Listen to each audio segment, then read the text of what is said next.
Dzień dobry.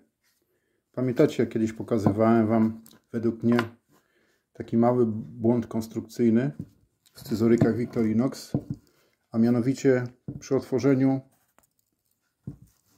szydła,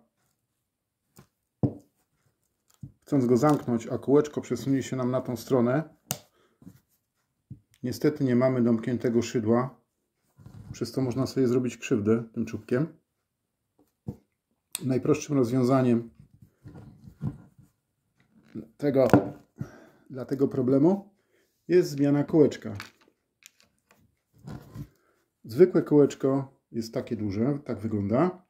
To jest standardowe kółeczko do scyzoryków 91 mm, a to jest kółeczko do scyzoryków 58-74 mm. Zobaczcie, jest mała różnica. Wystarczy to kółeczko, które tutaj blokuje nam szydło, zamienić na to małe. Co mam zamiar teraz zrobić i Wam pokazać. I zobaczycie różnicę. Kupiłem ostatnio dwa takie kółeczka, mam zamiar zmienić to w dwóch scyzorykach. Przede wszystkim scyzoryku Swiss Champ, który na co dzień używam. Zabieram go do pracy. Jest ze mną kilkanaście godzin dziennie i stał się częścią mojego EDC. A niestety nie mam pazurów. Będę musiał się posłużyć pomocą drugiego scyzoryka.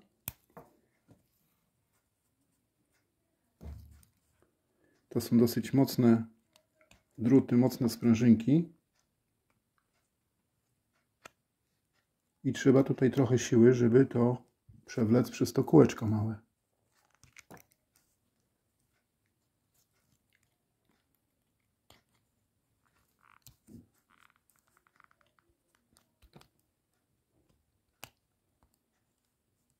Sorry, że nie widzicie tak dokładnie.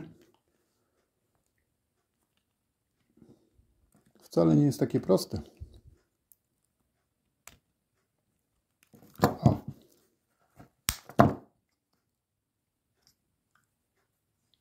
I już mamy małe kółeczko nawleczone.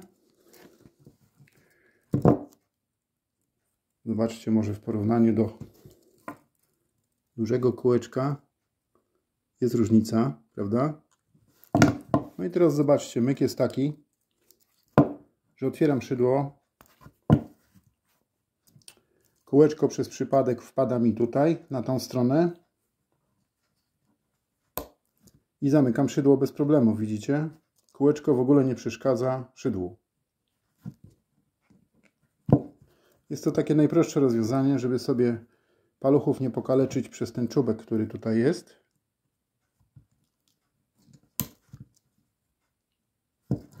Takie rozwiązanie kosztuje złoty 90 i mam zamiar założyć drugie kółeczko w moim drugim ulubionym scyzoryku, czyli w Huntsmanie. Trzymajcie się, hej!